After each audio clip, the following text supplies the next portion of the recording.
What's up, everybody? Nick Dwyer back for the 10th inning with another episode of This Day in Sports History. In yesterday's episode, we saw Kareem Abdul-Jabbar, one of the greatest centers of all time, get traded from the Milwaukee Bucks to the Los Angeles Lakers.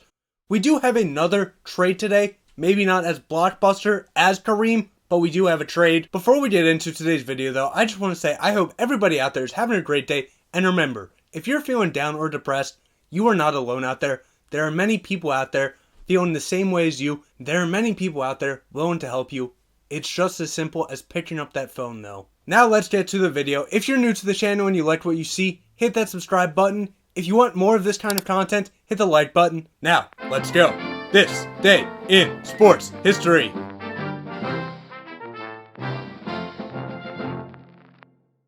We start out today in 1880, and John Montgomery Ward throws the second perfect game in MLB history for the Providence Grays. In the game, Ward 9 innings pitched, 2 strikeouts in the 5-0 victory against the Buffalo Bisons. The 1901 U.S. Open, and Willie Anderson wins the first of 4 U.S. Open titles, 1 stroke ahead of Alex Smith in an 18-hole playoff. Now we move up a decade to 1911 at the U.S. National Championships for tennis on the women's side. Hazel Hotchkiss-Whiteman defeated Florence Sutton 8-10, 6-1, 9-7 in 3 sets. This would be Whiteman's 3rd U.S. singles title and her 3rd straight U.S. single title. Now we move up to 1927 at the U.S. Open. Tommy Armour, with a score of 13 over, defeated runner-up Harry Cooper by 3 strokes in an 18-hole playoff to win the first of 3 majors in his career. 12 years later in 1939 at the French Championships, for the men's side, Don McNeil defeated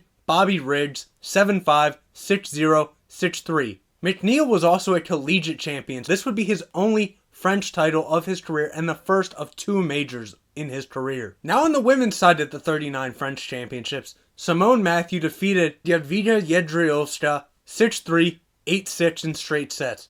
This would be the second of 2 majors in Matthew's career and back-to-back French victories. Now we move up to boxing. In 1954, Rocky Marciano defeated Ezzard Charles by unanimous decision in 15 rounds. This would be Marciano's 3rd world heavyweight defense. During this fight, Ezzard Charles thought he had won the fight. Although it was a very close matchup, Marciano really started coming back in the 7th round and kind of won every round since then. Yeah, it could have gone either way. It didn't go Charles' way this time. They went with the champion. This would not be the last time these two would meet though. Later that year, Marciano and Charles would meet once again. This time though, Charles would get the victory, knocking out Marciano.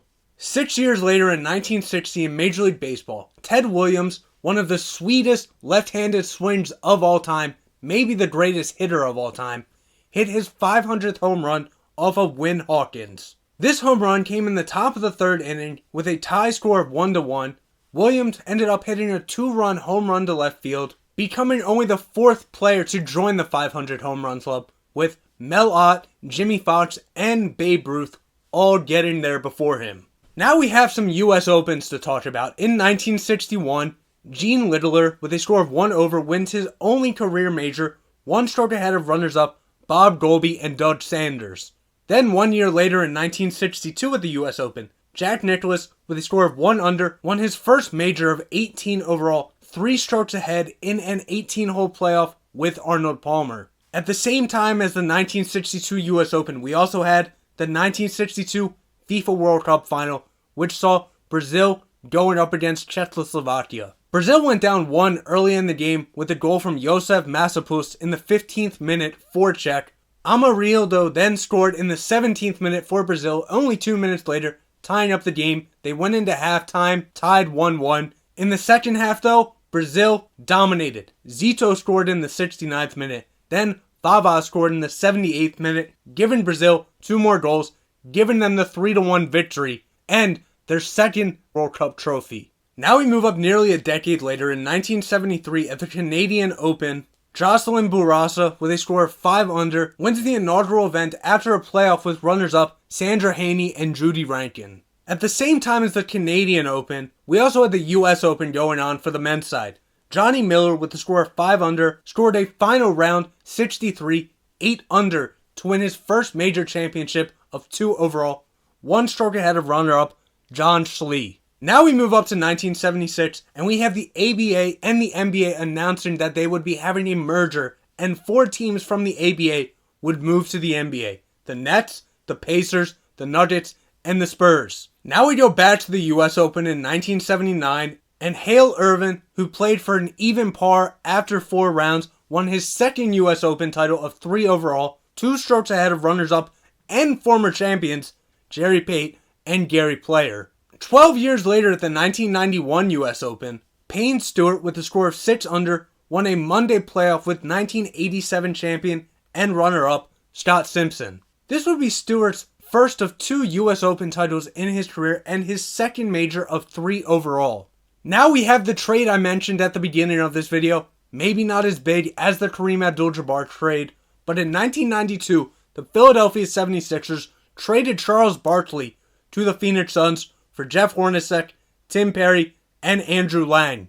Barkley made it pretty clear to the management of the 76ers that he wanted out of there, nothing to do with the fans, but basically they gave him no help. Well, that very next season, the Suns would end up going to the NBA Finals, and Charles Barkley won the MVP, so it's pretty safe to say that this was a very good trade for the Phoenix Suns. 2 years later in 1994, we have history occur in an NBA Finals game when the New York Knicks went up against the Houston Rockets. In a 91-84 victory over the Rockets, Patrick Ewing tied an NBA Finals record with 8 blocked shots, joining at the time Bill Walton and Hakeem Olajuwon. He would later be joined also by Shaquille O'Neal and Tim Duncan, but it wasn't only the 8 blocked shots that Ewing had that game. He also had 25 points and 12 rebounds in the Game 5 victory. Now we move all the way up to 2007 at the US Open. Angel Cabrera, with a score of 5 over, won his first career major title of 2 overall, 1 stroke ahead of runners-up Jim Furyk and Tiger Woods. This would be the first US Open won by a South American, specifically someone from Argentina. 1 year later, we have the 2008 NBA Finals, which saw the Boston Celtics going up against the Los Angeles Lakers. These 2 teams have had history going on for what seems like basically since the NBA started. Now, that's not true. The 80s was really the big rivalry we saw between the Lakers and the Celtics, but there was still no love between these 2 teams when they met up in 2008. This time though, the Boston Celtics would get the better of the Lakers, winning the series 4-2.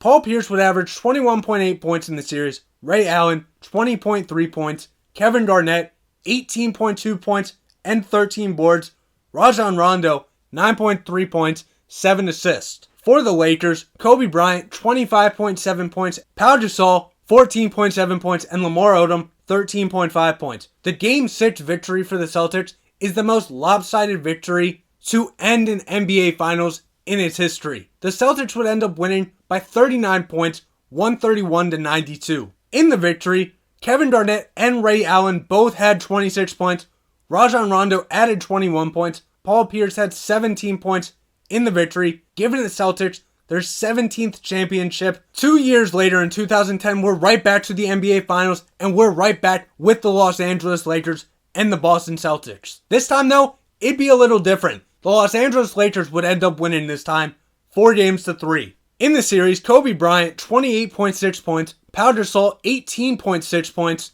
and 11.6 rebounds, and Metta World Peace 10.6 points. For the Celtics, Paul Pierce averaged 18 points, Kevin Garnett 15.3, Ray Allen 14.6, Rajon Rondo 13.6. In the Game 7 victory for the Lakers, Kobe Bryant had 23 points, Pau Gasol added 19 with 18 boards, Metta World Peace added 20, giving the Lakers their revenge from the 2008 NBA Finals and giving them back-to-back final wins as they defeated the Orlando Magic 1 year earlier in the 2009 Finals.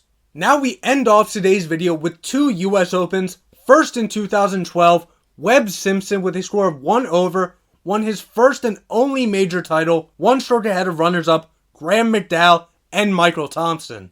Then finally at the 2018 US Open, Brooks Koepka, with a score of 1 over, wins 1 stroke ahead of runners-up Tommy Fleetwood for the first back-to-back Open titles since 1988-89, when Curtis Strange would win. This would be the second of 4 majors in Koepka's young career. So there you have it. That's what happened on this day in sports history. If I mispronounce any names, I do apologize. Again, I hope everybody out there is having a great day. If you're feeling down, feeling depressed, one simple phone call could make the difference. For Nico Dwyer and the 10th inning, I will see you all tomorrow.